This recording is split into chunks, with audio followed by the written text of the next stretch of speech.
I need to see you guys at least for reactions. Okay, I'm gonna All see. right, See. everybody, welcome to Talk at 8. My name is Alton, and tonight we are joined in studio by Dr. Omar Esau and Yani Trout.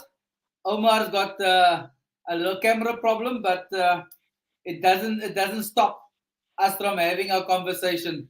Dr. Omar, assalamu alaikum. Good evening. How are you? Good evening. Thanks for having me, Alton. I'm sorry for the pictures, but I suppose it's probably God's idea of not showing me to the world. They can know. But safe to say, thanks for having us on your chat. I've listened to your chat virtually, every week, and Uh, I mean, it was interesting to listen to a lot of. Some of our heroes of the past, of the experiences. And so it's quite an honor to be here. So, yeah, let's hope whatever we converse, we might be able to tell a little story to each and every one. Thanks. I see this Omar, is your 70, your 70th episode. In fact, your 72nd episode. So you've been more productive here than actually being part of the formal organizations, Elton. Omar, Omar, as you know me, I used to be part of the formal organizations, but times have changed. I've moved on, and I do different things now. Not that I think No, formal organizations are a problem. I've just found a different space for me at this moment in time. After spending 25 years in sports administration, I moved into a different space. oh, fantastic. I can admire you for this space because I think it's more productive. Because when you work into some of these formal organizations, there's so many technicalities and people wanting to be more democratic than the other one, or the other one wanting to be more authoritarian than the other one. And people watch too much movies and they try to sort of curb each other. And before you know it, nothing gets done fruitfully. So I don't know if you've experienced also that in your lifetime. So yeah, those are the type of um, challenges you have when you're sort of involved with formal sporting organizations, or even your formal career at whether it's a school or whether it's at any place. And it's only really when people start living once they're on pension or once they're on their own. So man is born free, but everywhere in chains. As that's the old adage of Mr. Rousseau. Yeah, yeah. Omar, so tell us a little bit about who you are. I mean, people can't see you, but most people know who you are. So tell us a little bit about who you are. Yani doesn't know who you are. He's never heard of you. When I mentioned Dr. Omar Esau, he said, "Who's that guy?" Except I see that guy walking up and down the Musenberg Promenade, taking him and his friends on a weekend, going for a walk to fish. Is that all you do, Omar? Yeah, fantastic and fantastic. What happened? A lot of us, we started out, if I might say, I started playing rugby when I was 9 years old, and cricket. I started playing for Primroses when I was 9 years old. I think it was 1970 something, and they bowled us all out for 5 runs. That was our first game. And then we had a follow on, and then I think they bowled us out for 11 runs. I think it was some extra buys involved. And that is the history of your Primrose Cricket Club when we started out at William Herbert, with Mr. Yeah, Saunders and Mr. Hawa being around. And the rest is history. So that was on the cricket field. On the rugby field, well, we started with under 35 kilograms. I started playing for Lansdowne Rugby Football Club at City Park, and I was supposed to play under 55 or under 45, but I was still under 35 kilograms. So they said, no, man, that guy must come play for Primroses, because one day they said, you must all stay behind to watch your yeah, seniors. And I came to watch my seniors, Lansdowne, and lo and behold, all my family members and my father, them all shouting for Primroses. So I was on the wrong side. But be that as it may, we then realized that, yeah, we all from Lansdowne, but we came originally from Claremont. And so, yes, even people like Faik Davids and the rest of us, we all played for Lansdowne. But then afterwards, we all, as we grew up, we became part of the Primrose Rugby Football Club. And today, when you see the walking club, a lot of us about when it's 50 years later or something, we are working together with Mr. Riyad Najjar and with a lot of, in fact, we about 100 walkers Sure. that signed on. And we started about 2, 3 years ago. It was just myself, Mr. Najjar, and Mr. Galant, and Mr. Abrams, one of the teachers of Crestway. And lo and behold, we are now 100 strong. And it's all former rugby players. And with Dale Santon, of course, also walking with us, he's with the Saru Rugby. So walking has just become part of us, every Wednesday and every Sunday. So Sundays we walk where you find us from Musenberg to Fishhook and back. And then, of course, we join in whenever there's a club walk, and we all just walk with Neto Midrai, or this week is a ERD walk. And then, of course, on a Wednesday, we walk from Claremont, walking right around to the Ronderbush Common, by the Teco walking running club. And then we walk along the riverside, Leespeak River, past Newlands, our roots where we all grew up, and then of course we end up there by Stegman Road, So that is Mm. the socialization for the over 60s, the plus 60s, that is that. But essentially, although I played rugby and cricket, I also played chess, So that is where I got the niche for myself, and not making the rugby team, to Saru levels or the cricket to whatever levels. It was more about socialization. And when I got to schooling, I was at Hewitt first. In fact, I was first at Portia Primary, and Yeah. then I went to Livingston High School. And thereafter, I think I finished matric when I was 16.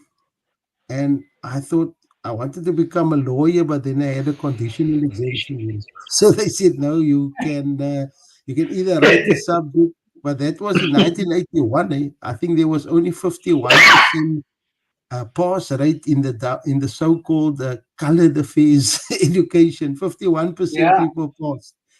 And I was then admitted to Hewitt, of course, and there my friend Chippy Solomons, we were in one class, and a host of other people, Randall Kibble, etc., etc. And after completing Hewitt, I was only 19 when I started teaching at a local school in Weinberg, Mohammedia.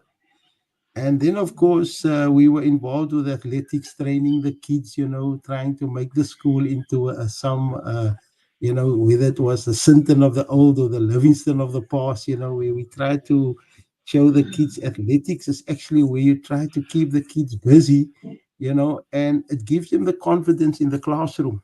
So, yes, it was sport, athletics in the first quarter of the school year. Then in the middle of the year, it's soccer, and towards the end of the year, it's cricket, and then you prepare for athletics again. And then, of course, because we belong to the sports, the Western Province primary schools and Western Province senior schools, primary schools, we then were part of codes of sport. And I happened to come during a very interesting era, the late 80s, and in the 90s is a transformation era, Elton. And then, of course, I did my cricket, different levels of cricket and rugby and all that. But then I was asked to be part of in fact, I got a bursary for my honors, by the cricket.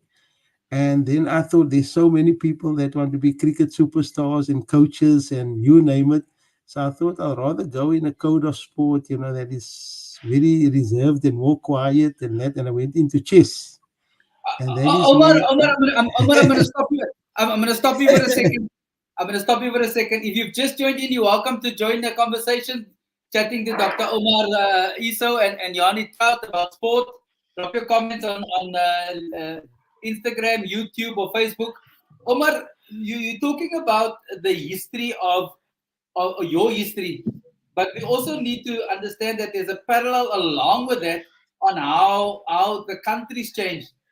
Um, sorry, you talk about Western Province Sports Board, Primary School Sports Board, and Senior School Sports Board, and how that transition, and now that you're moving into a different space, talking about going into a new dispensation. What was that like?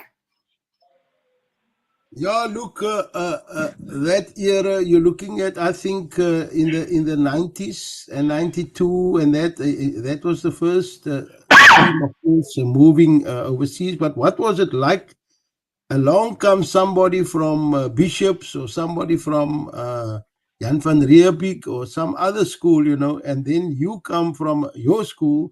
And we were quite organized as the Western Province primary schools. We had our structures. So for us, it was good to deliberate with the other, about the future. So what was then formed afterwards was USASA. So I Yeah, became one of the founding members of USASA chess. If I must say chess. Even though I speak chess, there was people that was involved with volleyball like Mr. Taladia. There was people involved with softball like Mrs. Thelma Achilles. There was Nazima Ramjam with gymnastics, and then there was your Bennett Baileys and other people with soccer, Ike and this. So we met all the people from other codes of sport, and we would travel, whether it's on a monthly basis to Free State, which is the middle of South Africa, and we would meet all the people from other provinces, and then we would have code meetings. So there was nothing about flying up. Everybody had to get in a combi, and yeah. then Friday morning early or Thursday evening you must drive, and then 10 hours later you come into Free State, of course, and there you must sleep wherever, and then the next day there's a whole day meeting, whether it's a AGM or what, and then Saturday night everybody in the combi again, and you drive off home, and Monday morning you must be back at school. So there was lots of sacrifices to get school sport organized. And yes, I would like to believe for the 10 or 12 years that USASA existed, school sport was well organized. And thereafter, you had the government taking over. And I'm not saying the government couldn't do a proper job, but the teachers then became more isolated. In other words, you find that the teacher wasn't needed to do any maybe extramural organization, and with the result, with the cutting of teachers when it came to prior to OBE, they said, look, you can take a package, and then there was no more PE teachers. And with the result, there was the dwindling of your school sport as we knew at that time because of the teachers being less at schools. And with the result as well, you find that certain schools and township schools couldn't really have the extramural activities done as the so-called Model C schools because of them having a lack of person power. So 100%. person power would have helped a lot to sort of keep the sort of balance going. But anyway, I'm not going to go into that too Okay, much. I'm So, gonna I'm gonna park you there, Omar. I'm gonna park you there. Yani, you a bit younger than Omar and I, just a little bit, you know. Yeah. Tell us a little bit about you and how school sport is. I mean, you've heard now about the Western Province Sports Board and USASA and all of those things. How do you fit into all of this the sport landscape? How's it, everyone? Evening, Doctor. Evening, Alton. Thank you again for having me on the show. My second time. Also to everybody tuned in. Thank you for tuning in. Yeah, so I come from a family of football, full on football from all ages. But because football was so passionately driven in our family, I had to steer and veer off the line, and didn't want to pursue the football careers because there's always pressure on you.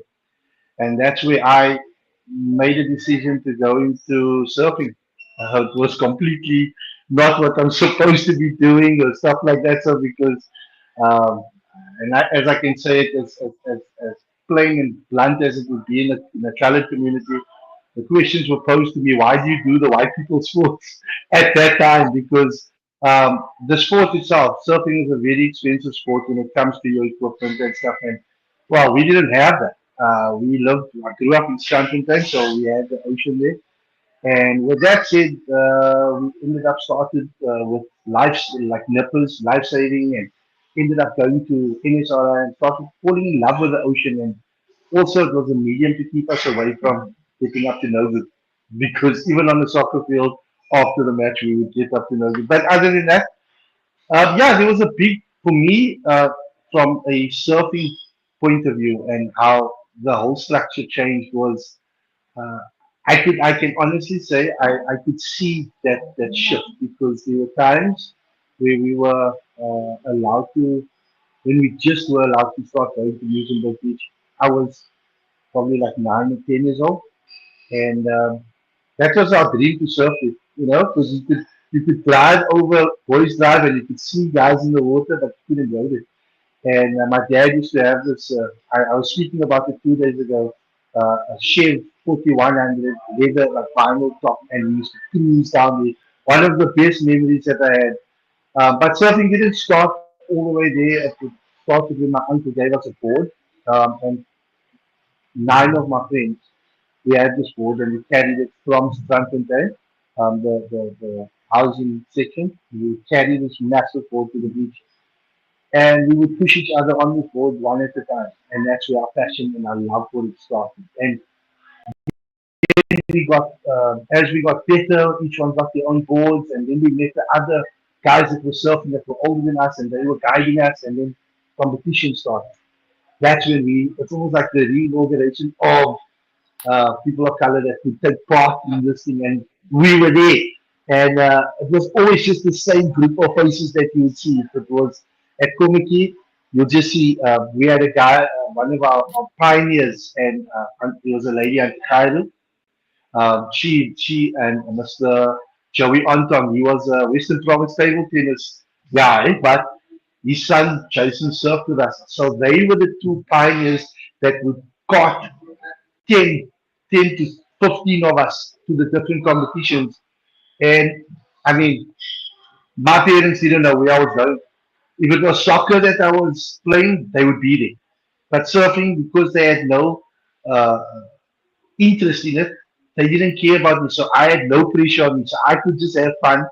And that's where we excelled because you could do stuff, but then also there was the times where you were surfing a competition and you just wished your mom or your dad was there just to support But yeah, but like I said, the transition was like steady but slow, and still we still see transition happening as we speak today in the domestic and the national arena of surfing. I mean, our sports bodies are making a big uh, surge to make everybody make surfing inclusive, as much as it, and it's not just for race, but able bodies, people with disabilities and stuff like that. So with that, surfing has become a medium for me. It's become a business for me, and like I say, it's very few and far where someone can actually say they turn a passion or a love of a sport into a business or a career. And I can honestly say I'm one of the fortunate people. And because I have that track, I'm trying to get as many people from our communities to see that if I can do it in this sphere, so can you. So we've already got the guidance. I mean, everything that we do is fun, that we love what we do. And we get to share the ocean with people. As we just had an event on the 27th of this month, which October being Down Syndrome Awareness Month. So we work with an organization which is called the Shanice Scott Foundation, where we took 30 to 35 Down syndrome young adults out into the ocean with different spheres and different people, like the Nine Miles Project, the different companies coming together and put all differences aside and allow these young adults to experience what we experience.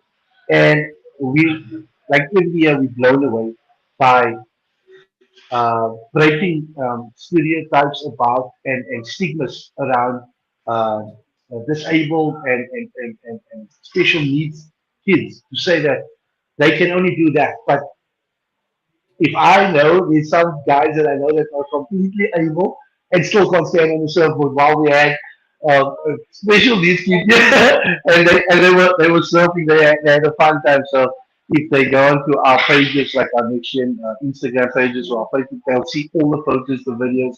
It was an amazing thing. So, like I said, I am Yani, sold out for surfing, using surfing as a medium to empower, uplift, and equip people to what I do. Thanks, Johnny. And it's interesting you mentioned that. And Omar, when I was the chairman of Cape Town Sports Council, Western Province Surfing changed its name to Cape Town Surfing to be legally compliant in terms of the demarcation. And it was interesting how, and even chess, I see now chess, you as the president of chess, has changed from Western Province chess to Cape Town chess. How has that changed the demographics in terms and the opportunities within sport? Because Gordon says on Facebook he played chess when he was at school, and now his son is still playing chess and doing really well. So how has that changed for you, going from Western Province chess to Cape Town chess? Yeah, look, for us, the change was basically seamless, and initially people stuck to the name Western Province, because the whoops, you're having the team with the whoops, and they were always that great team. But since Western Province became, annihilated, whether it's in cricket or rugby, it wasn't much of a change to just become. Always in the past, Western Province was the best in most codes of sport, whether it is volleyball, cricket, rugby, swimming, you name it, it was Western Province. But I think the reality set in when people realize we are the Western Cape Province and we need to be a region and a district and we need to align with the South African Constitution, etc., etc. And I think that for us is important where you have your structures correct and people just had to acknowledge that, and I think yes, we sometimes say we chess Western Province, but then, of course, we are now the Cape Town Chess Federation, of course. You get Winelands. And I think when the younger ones is going to evolve, they will probably see Western Province as something in the far distance. Therefore, Elton, it's important that we record the histories of what is happening on and have memorabilia and that is part of what we call redress and building a better nation, to sort of write about the histories. So what I'm busy with, I've got a book just about to be published and it's being published. It's the name of the book is Scrumming Against All Odds, Voices of Rugby, Saro Rugby Legends, the Osaro Sackers Rugby Legends. So it's all about rugby players that didn't have the opportunity to play in the Springbok jersey, during apartheid. And we've recorded their stories, starting from Sally Fredericks Lippe right up to Dale Santon, so we've got about 15, 16 rugby players and administrators. But that's on the rugby scene. But anyway, coming back to chess, I was initially my school that I was a teacher of. I thought, look, when I was a youngster at school, the teachers came to fetch me out of the class to play chess against them all. So I beat all the teachers at my primary school, at this Porsche. And it was exciting for me to be a whole day out of a formal class and just to challenge the teachers in another room against chess. And they just found it very strange. Yeah, this guy is playing against us. He's only a pookie. And I beat most of them. And when I came to Livingston, apparently I was the junior champion and Llewellyn Jechels, of course, he was the senior champion. Yeah. And what happened when I then came to play against real and strong chess players like the Willenberg brothers, like Roland, them, then I realized, no, but I'm useless, And when I saw people like Fasig Mani, who was my eldest, they were very strong because they studied the theory. I just played with natural flair. And then as time went on, you realize that's important to share that knowledge, with the youngsters. So at Mohammedia Primary School, I realized because the school doesn't have a big soccer or rugby field, I then thought, why don't we then make this a chess hub, Yeah. or table tennis hub, where you don't need that big fields, like the other schools. They can become the Paul Roos can become the rugby schools, but we'll be the chess champions. So lo and behold, in the early 90s, if you got it on record, the first primary school in the new democratic South Africa that won the chess championship was Mohammedia Primary School. And I took them to Free State. So we got Wow. it on record. And the next school was Riversdale Primary School, was all the way from Riversdale, also a type of rural school. Yes. So it just showed you that if teachers dedicate themselves to the little ones in a specific code, you don't need to be, the main. There's different codes of sport, and that for me says a lot. That in fact we didn't have a swimming pool at our primary school, but I went to, Dion Kemp's brother, the one that was in charge of the Weinberg baths. I would tell Yes. him, hello, we're coming here to our pool now, this is our model sea pool. And all our kids would practice to become swimming champions in that pool. And when we looked for a soccer field, I would go there to Vivian, there at William Herbert and say, hello, we're coming Yeah. for a soccer field now, and our athletic track. So it was important. And our hall, we would go to the civic center, and our theater, we'd go to the Lakshyaram and say, hello, Mr. Ishmael, we're coming here to our cinema. So it was important that we had to share the different venues, man. And I think that's also a way of trying to enhance the kids in whatever, whether it's theater, whether it's soccer, rugby, cricket, exposure to different stuff. And I think that is important. There must be no limitations for the youngster to move, because a youngster, do you know B.A. Adams that passed on? Bernard Adams, a friend of mine Yeah. at Livingston High School. Bernard was in the shot put division, Elton. He was a shot putter because of his weight. But Yeah. because Mr. Birds trained him so well, Elton, he then became a sprinter. So when he came to Hewitt, him and Nazim Moores and Clement Duplessis and Nazim Smith became the fastest relay team ever, just Correct. because Correct. they made him fit at Livingston to become a. They didn't know the guy was a speedster. They trained him to throw shot put. So anyway, I just wanted Definitely.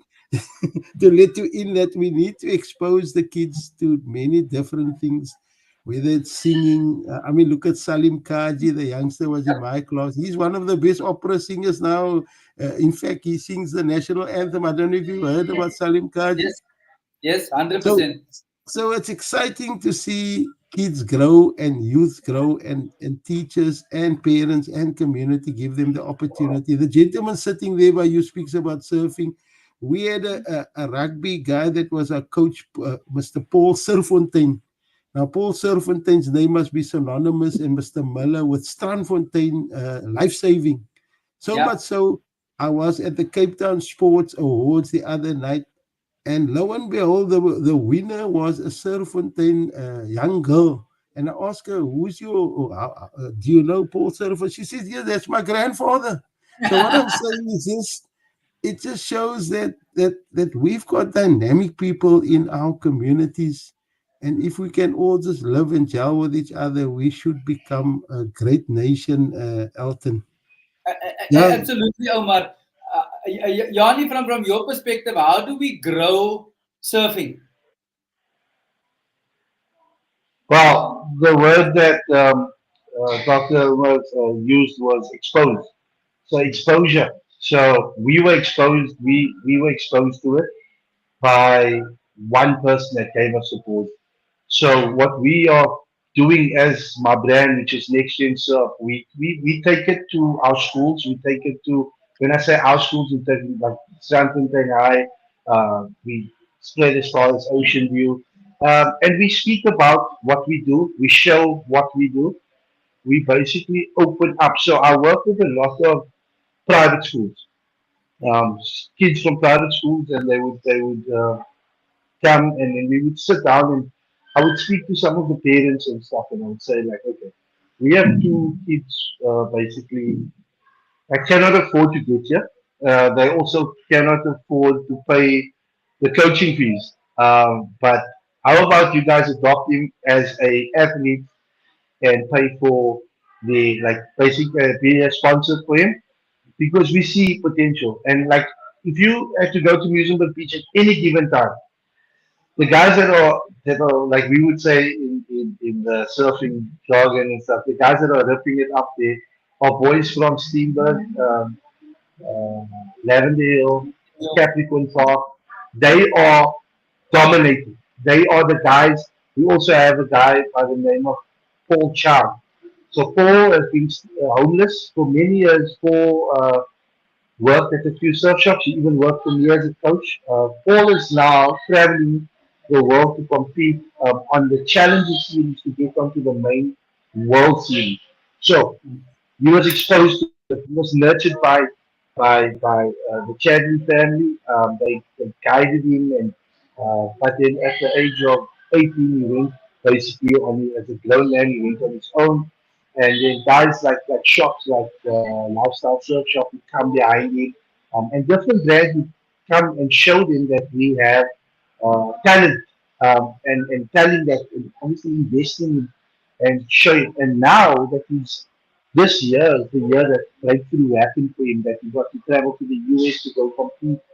He's been up in Africa to compete, and now he's been to Brazil, and now he's heading off to, I think it's Portugal, to compete there. And he has good sponsors now. So the lack currently now of sponsorships, it's not just the fact that people don't want to sponsor, but companies are taking a knock financially across.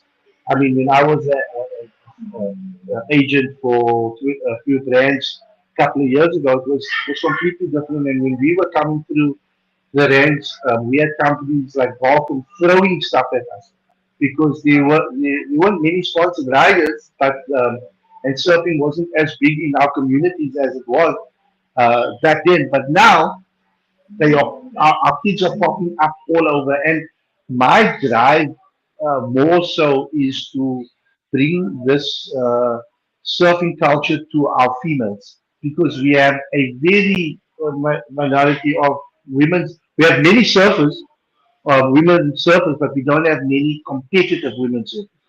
And that there's such a big opportunity for women to surf and compete. And like you can build a career. I mean, surfing is second year, second time in the Olympics. Olympics is there. It's not going to be taken away. It's set now. I mean, with Gabriel Medina it's posting it at Tahiti this year. Uh, we all we need to do is continue the exposure, finding different like for me personally, I'm a small business. Like my business is 5 years old. Whatever I do out of what I can make, and I try my best to do with the little that I have. But creating like back in the days we used to have. I remember being at primary school. They used to do roadshows of certain things. It used to be maybe the city of Cape Town at the time was, yeah, it was Cape City Council would do the ZB Blood Drive. So they will go around with Zibi and explain to kids and expose them and show them to a point that I won't litter anymore because Zibi was there and Zibi taught us. So the same thing we can do with sport. They don't know. They don't know they are able and they are capable to do that sport until you give it. I said the other day, I told a friend of mine, we haven't been officially trained or coached to swim a certain way. We didn't have swimming pools at our schools. It's like the doctor said, we played table tennis, we played volleyball, the little stuff that we had, that's all we played. Um, but now, if you put a 6-year-old child in a swimming pool at this Virgin Active that I'm sitting with their parent, they will outswim you 100% because the correction of the stroke is perfect, blowing bubbles underwater, knowing, understanding how to breathe, all of that stuff. We don't know. See a guy, one of the dads swimming across the pool, his head up all the way, clapping, and the daughter gets up, and I see it there all the time. Dad, that's not how you swim. So the exposure is the most important thing, and then finding the different people, like Dr. also said, our teachers are so instrumental in everything. I mean, jumping off the topic that when I was at school, I was a student in high school, and one of my teachers told me to my face that you smoke too much weed. They had no proof that I do, I've never ever smoked at that time, but not that time. But and he told me straight, you won't amount to anything. A teacher told me that, which stayed with me through my studies, my tertiary. It stayed with me till the day that I met him at one of my schools that I am in partnership with, Yeah. and it's a private school, and his daughter's at the school. And the craziest thing is, I confronted him and I told him, "Look at me now." Yeah. Look at me now. Remember, and he couldn't remember, but I refreshed his memory. So it's important that our coaches, our teachers, our parents are there to nurture a talent and not write it off. Whether it's surfing, I mean, anything that's out there. I see so many of our kids excelling in hockey, field hockey, figure skating, stuff that we were never exposed to, but now we have this opportunity to do so. And I'll say it all the time. If you have kids, if you have kids in your family, and you know of a sport that you are into, even this new craze, which is paddle, I don't even know how to pronounce it, paddle, I'll call it paddle, which is one of the fastest growing sports out there. It's actually becoming into a league. So Yep. for me, that was putt tennis, right? So I'm playing putt tennis just on a fancy court now and stuff. I still go. I play with a swing ball bat instead of the 4,000 then bat. They're like, dude, you can't play with that thing. But at the end of the day, I'm exposed to it now and I'm enjoying it. So exposure is the most important thing. Is support is the other thing, and finding yourself or connecting yourself to a body of sport. Maybe be it a club, you get more involved in it. That's where you will excel. But if you, like I always say, if you're gonna try and do things on your own, you can do it. Believe me, there are people that have done stuff on their own and they've made it. But how many of those people actually came out of nowhere and just played cricket? You understand? So, like one of my illustrations I always make is, if you take a fire, like you use coal, and you put all the coal together, that fire burns so hot that if you pull one away and you want to try and burn that on its own, it's going to die out. So as soon as you bring it back to a body, like Western Province surfing, which I still call, I forget all the time, it's Cape Town surfing. But I was when I got the Western Province badge and the jacket when I was a kid, it meant something. It was like I wore it with pride. Today, unfortunately, in surfing, anybody can get a Western Province like key. It's not the same like playing Western Province cricket, Western Province rugby, Western Province soccer. It's not the same feeling. It's just I got the cap, I got the jacket. I'm going up to SA juniors, and yeah, that's it. There's no like I want to do this for our district, for our zone, and building that and getting the love for it. So it starts at grassroots. It starts with, and we are currently working behind the scenes to revive the inter clubs, like starting little clubs of surfing, building little hubs, and competing and building that culture of surf. Like I mean, in the US, they surf every weekend. There's contests for junior surfers. So Uh, we need to mimic something, find a pathway, and build on it and invest in it. So, 100%. Yanni, Wes Kutsia says, remember Camp Joy? We won't go into that conversation. so that guy, yeah, We're not going to get into that debate. yeah, Let's yeah, just talk like this. Because I know where Wes is going and we won't open the files. yeah. So, so let me ask the two of you this question. You both talk about growing sport. How important is mentorship? You both kind of spoke around it, but my question to you is, Yanni, if I look at a young lady called Danny that's surfing on the international circuit, who's helped Mm. her, and how do we grow that? People like Roxy, how do we build the legacy for that? Omar, from your perspective, the Willenberg brothers, How do we grow what they've done? Kenny is a grandmaster, the first South African grandmaster to Kenny, play on is the this world correct? tour. Is this correct? Kenny How do we Solomon. build more like that? Can you hear me? Kenny Solomon is Yes. actually the grandmaster, and he belongs to the Solomons family from Mitchell's Plain. Oh Whereas yes, the Kenny Willenberg, Solomon, not we came, Willenberg, sorry. the Yeah. Willenbergs came from Bonteheuwel, and they are the Steiners Club, which is the most successful club, of course, after our club, Manyanani. But I mean, Steiners is the biggest club. So we had a club that started 1976 under the late Lionel van der Horst, the brother of Frank van Yes. der Horst. Yes. So we had the club that started in Hanover Park, stroke Penati Estate. And today I mean, 2017, we were the African champions, and we were the South African champions in the Western Province and the Western Cape. And we've got players from Russia, the Rogovs, that are now the top players in South Africa at the moment.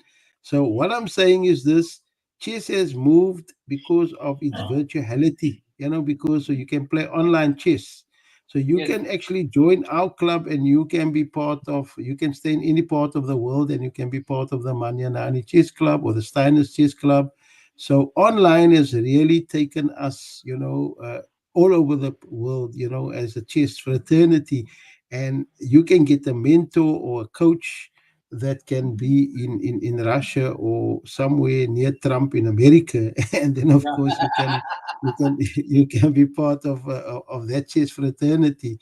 But what I can say, when it comes to face, South Africa, of course, because we being rock bottom, Cape Town is remote from the world, in such a way when it comes to playing, it's all about having the money, the finances to go play in international tournaments, because our kids can easily become grandmasters overnight. But is that exposure that is needed, and in order for you to improve your rating, which is the type of standard where they judge your chess. Ratings can only be improved when you really play international tournaments. And to play international tournament, it costs money, Elton. And I think that is the challenge. If the kids are a bit poor in townships, it's difficult for them really to go all the way to become a grandmaster. Therefore, Kenny Solomon, having become a grandmaster, it's actually a magnificent triumph, for all of us, Yeah. And But yes, there's how do nothing we wrong. grow more in Omar? That's my question. How do we grow more grandmasters? Now to grow more, there's different subjectivities and opinions regarding that. But my opinion is you still need what you call that large base at the bottom. And then, of course, when you have your national tournaments, don't invite everybody that's just have money to come to the national tournaments. Just invite your elite. So, on a Yeah. provincial level or grassroots level, let all those who are strong compete, and have a large base, and that is what you have, the triangle. And then when Yes. it comes to the champs of champs, then we can all support those strong players and pay for them and assist them to go and play in the national. Like what I'm not upset about, but what I'm against is the following. We've got, say, a tournament in Limpopo. They call it the Zanzi Championship now. Now, to go Yeah. to Limpopo, Elton, for a youngster from Cape Town, it's quite expensive because you're not Yeah. going to go there and be 5 days in that tournament, and you need to sleep, you need to eat, and you need to rest, and it costs money. So why must one kid now fork out 10 to 20,000 rand and whether to go play? Whereas if you had a large base where you said, okay, we're only taking the top two girls and the top two boys under 9, under 11, under 13 to go. Then you probably just have 20 players that we all can support to play instead of sending 150 or 200 players. They all go out there and they come back, then they must still go play again in another tournament. Then we ask ourselves, does the federation just want to make money, or do they really want to hone intellectual grandmasters for the future? So Yeah. you really need to sit around the table, and people need to take off their economic hats and ask themselves, look, guys, man, what do we want for this country? And then also, sorry for this word, you need to cut your the cloth that you have. That is the cloth that you must make your suit with. So what happened now? We can't compete with maybe China at the moment because of the messes that they have, but we can fork out an easy and a manageable route for us to have at least a few competent players and feed them well. You know what I'm saying? And I think that is 100%. a challenge. That is a challenge for all of us in sport. And then another thing, sorry for this, Elton, it is the issue of where we must support each other as administrators, man. I mustn't be nasty with you, or because Elton is suggesting something. I said, no, I must shoot him down because who's he to tell me, And what happened, even if you got the best solution, I still want to shoot you down because I don't like your surname, it's David's. So what I'm saying, Yeah. this is pathetic. In I haven't just seen it at sports, but I've seen it everywhere in parallels.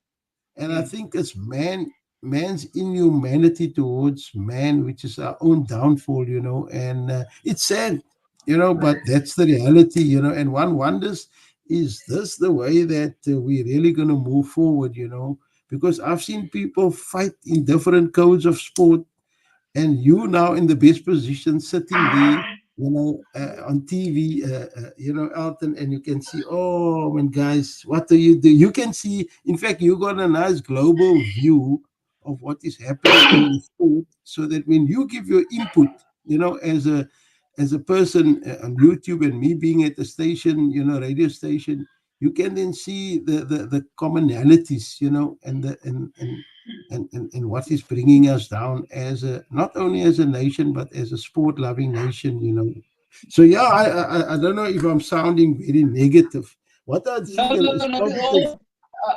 what I'm doing as positivity, I'm writing now just books, and I'm writing stuff about people, and I think if we can add the literature, you write things. I got a book here, Let's Play Chess, and Yeah. each page is a lesson. So there's different stuff, and I think the surfing gentleman, of course, is doing the same, and you doing the same. I mean, I used to get up in the morning and do exercise with you to say, no, you're quite the inspiration to all of us out. And so what I'm saying, we must just all serve to help and to keep on plodding to make space for everyone and be inclusive, and that's it. You do the good thing, the bad things can fall by the sideline. Definitely, definitely, Omar. Yanni, from your perspective, how do we build the mentorship plan in surfing? Like the Daniels, Um, like all of them, Roxy, etc. you, you see, Alton, it's a very difficult and a very difficult sphere when it comes to surfing, because our coaches that we have are far and wide. They all over. We do have, like, obviously online mentorship with people. I mean, even Sean Thompson, that's in the US, is mentoring people in South Africa. But for us as surfing, the amount of money for you to go surf a contest anyway. Yeah. When Umar said 10,000, then I'm like, okay. When Danielle went to the surf at Worlds, we don't have, and like you possibly, the chess guys could possibly attest to this, we don't have government backing when they support you or when they representing the country. We have to raise our own funds, whether it's 60,000, whether it's 150,000. Unless you're in the Olympic team, that's when you are taken care of. And we understand. But a lot of the guys end up surfing only domestic competitions because even me venturing up to as a kid to venture up to Big Bay or Jeffreys Bay or to Durban, Belito or anywhere to go surf. As a kid, maybe 13, 10, 13 years old, there's no way that parents can like just send the kid up there because we have to uproot the whole family, go up unless we have a proper structure, like for argument's sake, school, Paul Jones, the Bishops, Weinberg going to go play rugby. There's a financial backing. Yes, parents are paying, but there is a substitute cost that's being covered by either the school or the club. With us surfing, everything it's you have to fork out. So getting getting kids from areas like Mitchell's Plain to the coaching beaches where we do coach, because obviously there are beaches like Musenberg which are safer to like I could go to 9 miles, but 9 miles is not for someone to learn at because of the conditions of the spot and stuff, and then also Mitchell's Plain to the Manandi beaches, and there's nowhere I'm going to teach you to surf there because that's not ideal for number one safety. So to get into the places, it costs money. That's not even contest. To get in there, they have to be there, take them back, and we just had to go through the system when it came to this event that we had on the 27th. Last minute, we had someone dropped us with transport, and we had to raise funds to get these kids to and from. I believe that before we end up, like I class myself as a mentor, not just in the surfing, but also with our young men, like in the Mitchell's Plain, started up as far as staff officer. And the program that I would talk about is the way I treat my mom, is the way I treat my wife. So Yeah. the mentorship of that day, just installing the gentleman side of life starts with someone guiding them. Same with the surfing. And also educating our guys that sometimes your coach, like a lot of the times when I sit down with people and I'm like, I want to offer my services to you, but because they're not equipped to understand what I'm saying, yeah, but I serve better than you.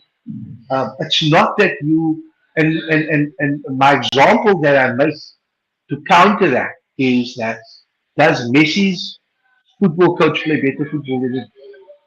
It's not the fact that you're better than me, but I can see the stuff that could better you. And for me to decode that and to use what you need to bring out the best in you, whether it's content surfing and even if it's a free surfing thing. So Yeah. understanding the value of people is to raise and Nigel from the Nine Miles Project, a perfect ambassador for this because what they do is they educate, they guide, and they equip the boys and girls coming through from the Sierra area and the squatter camp over there. If I look at where they are now, the boys are grown up. It's 7 years later. Their guys are all mentors to the up and coming guys, and that is the thing. Finding a not just a body, but having a place where people can go to end up being, whether it's sports, like art labs in Mitchell's Plain. You can upskill yourself, and you don't have to be the best surfer to do that or the best football player to do that. But if you want to upskill yourself, you have something to offer, go for it. And that's what we need. We need those kind of things. Like the now. The now is a perfect example. Also from Strandfontein area, became the SA champ for females. She's now working alongside Surfing South Africa, well, part of the Surfing South Africa, and doing a stellar job in finding ways to create competition and also coaching with ways to change and bringing a different sphere. So my view and my take on everything is that we need a coaching center for people to become coaches and life coaches, and we do have all of those for life coaches. But not everybody is going to be able to pay the money. But like I said, most of my coaching comes from and experience comes from life experiences through this industry. I mean, I've been surfing for call it just short of 31 years. And I went through everything. Was in the surf industry, doing the surf rep, understanding the culture, understanding. So when I started my business, it was a very difficult time for me because, um and I can put it as blunt as I was the first accredited, registered, non-white surf-owned surf school in South Africa. So 100%. automatically, when that happened, I had dots coming at me from all over, but from people that didn't know who I was. And the other people that knew that my name has been there, I've been in this industry for long, I've been doing the contests, that they know exactly who I am. So if people that don't know will challenge till they understand, okay, it's back with now. We've grown to we have a school in the States that we have run by South Africans, and we also have a school in Mauritius. But like I said, those are there for global marking. That money that happens there stays there for them. But if you go to San Clemente, California, you'll see a NextGen, and the coaching practice is exactly the same. I believe it's a McDonald's blueprint. So if you're Isa. gonna order a Big Mac, if you order a McDonald's Big Mac in Cape Town, if you go to San Clemente, it must be the same. If you go Exactly. to Cameron Bay at the Beachcomber, just off there, it must be the same coaching. No wasting time. You don't pay for being on the beach. You be in the water. That's what our clients pay for. Safety, fun, and just equipping. That's just our learning tool. Then our video analysis and coaching, where we go with our intermediate to our professional surface, where we work and we hone in and we fine tune things so that you can be that person. And then also with that said, I mean, I'm on my first uh, few. How do you put it? I'm just stepping into sports psychology now to understand because that's a big lack. We have a big lack of sports psychologists. In, we send a national team to the Olympics with a physio, a coach, and a manager. Like, where's our sports psychologist? Where's the guys that when you make it through to the third round, you've never made it there? Who's the person that sits you down, get you refocused besides the coach? Coach wants you to win. A coach is not speaking to you to the inner you to draw 100%. out. You understand what I'm saying? And I believe that there is investment. Stuff like that is important that a lot of the people, we have so many coaches around, amazing coaches around Cape Town area, even Durban and stuff like that. So, cool. That is me honing Yani, in. Yani, Wes says surfing unfortunately is not a legacy sport, and we battled to get funding. So I'm going to park that there, and I've got two more comments that I'm going to close with. But before I get there, I'm going to give each of you 3 minutes because we're over time or almost over time. Mm. Why are you still involved in sport, Yani? I mean, you've now just said you've been surfing for 30 odd years, and you're about to get married and still continue surfing. Omar, you've been an administrator and a sportsman for the last 45 years. Why are you guys still doing this? Are you crazy? Tell me why. Yeah, I go first. Go. Firstly, it's the love. It's what it makes me feel. It's how I feel when I get to do what I do. Um, Medically, I was told I can't surf anymore because I have no cartilage in my shoulders anymore. So it's bone to bone. So any motion, I have a range of motions that is not even what I talk about. But what I'm saying is, I see what sport, what the ocean, what surfing does for people. How surfing kept me away from so many things, gave me a career, allowed me to open up what I do to give other people careers. And like I always say, and this is something, it doesn't matter how much money my company will ever make. At the end of the day, is our table at NextGen Surf School will get bigger and more people will sit there and more people will benefit from our success. That's bottom line. If I'm missing the point of empowering, equipping, and uplifting community, then I'm missing the boat. My business is a surf business, but it's a community based business. to uplift our people. And when I say our people, our Rainbow Nation people. It's not just about one race or the guys that were stuck behind that didn't have equal opportunity.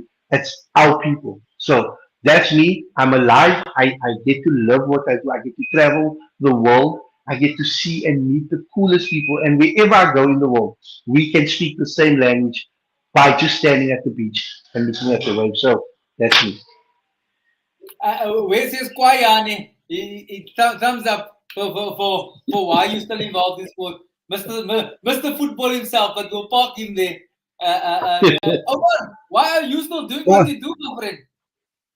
Yeah, look, you know the adage that says a child in sport is a child out of court, Yeah, and then they also say taught but not caught, So yeah. the issue is sport helped us a lot to give us confidence in our education or as human beings. And then also it's important that we share that beauty, You need to share that with the other because that is a way where we can empower our nation. So what for me is important, I've seen the whole country and beyond, overseas, you name it. I went there because of sport. And I think if we could share that with the little ones or the future, it will make, them also more matured in many ways and love humanity. And then also while I'm still involved, I think they spend millions on us as sports administrators and sports people that performed in all codes of sport. There's so much money that went into us and so much education that went into us that I think it's actually going to be very unfair of us not to share what we've learned, with the others because we've been empowered in many ways. And if we can but just do a small thing and make a small difference, then at least we're doing something for society.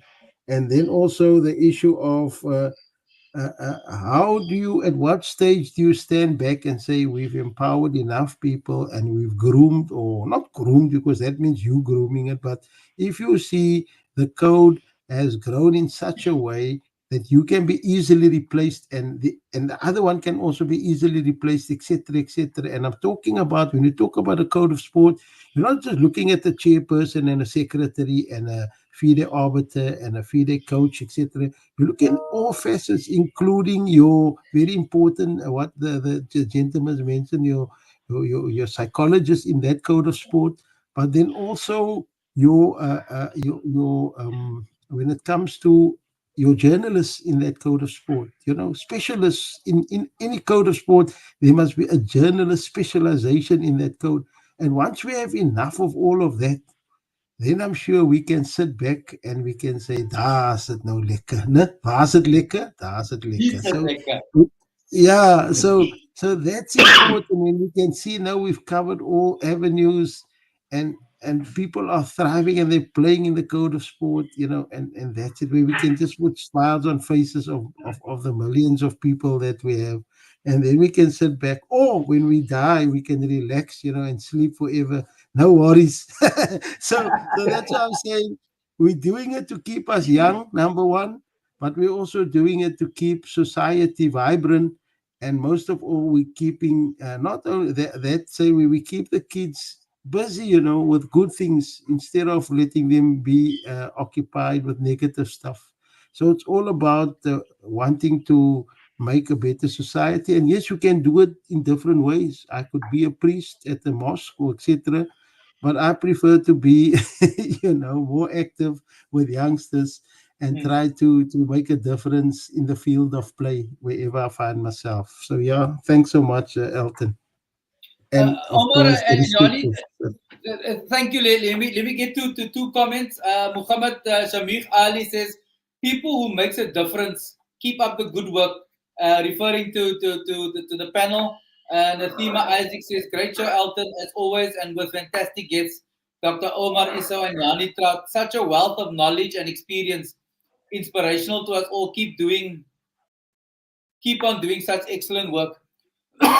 Sorry. Yeah, Elton, So just the last thing, the issue of the pebble. If you throw a pebble in a pond, then you see, the ripple effect. So we must all be like that. Start small, grow big. And Shamik Ali knows. I mean, he's got a mammoth following in Yeah, Western Cape and globally because he started small, and he's sort of he's an icon, just because he 100%. wants to make other people healthy and he wants to share with other people. And similarly, Mr. Trout, and of course yourself and all of us. So it's important that if you dedicate yourself for goodness, I'm sure if you don't get the rewards in this life, I believe there's also life after death. So, yeah. And we do it to enjoy ourselves and keep us young and make this a vibrant society. Everybody wants to then come to South Africa to be part of this fantastic arena, the love for sport, and to participate in it, whether you're going to win money or lose money or whether you're just going to play and for freedom. Yeah. Absolutely, Omar. So in closing, let me try and summarize the in detail conversation that we had, and I'm sorry that we had to cut it short because, like Natima says, there's a wealth of knowledge and information flowing between the three of us.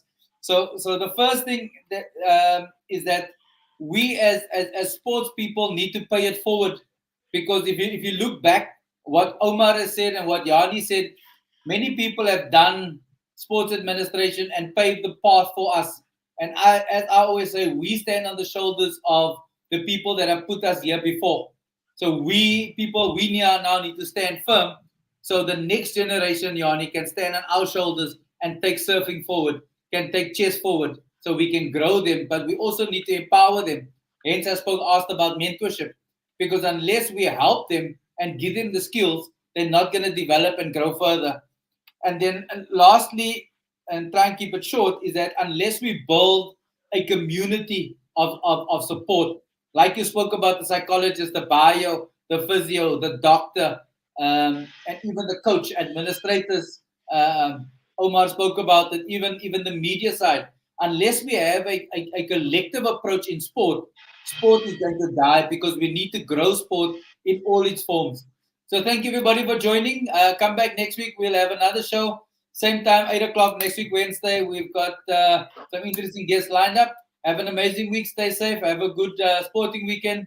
Omar and Yani, thank you very much for your time. Have a good evening. Ciao. Cheers. Cheers. Thank you very much. Thank you so much. Thank you for having us. Bye.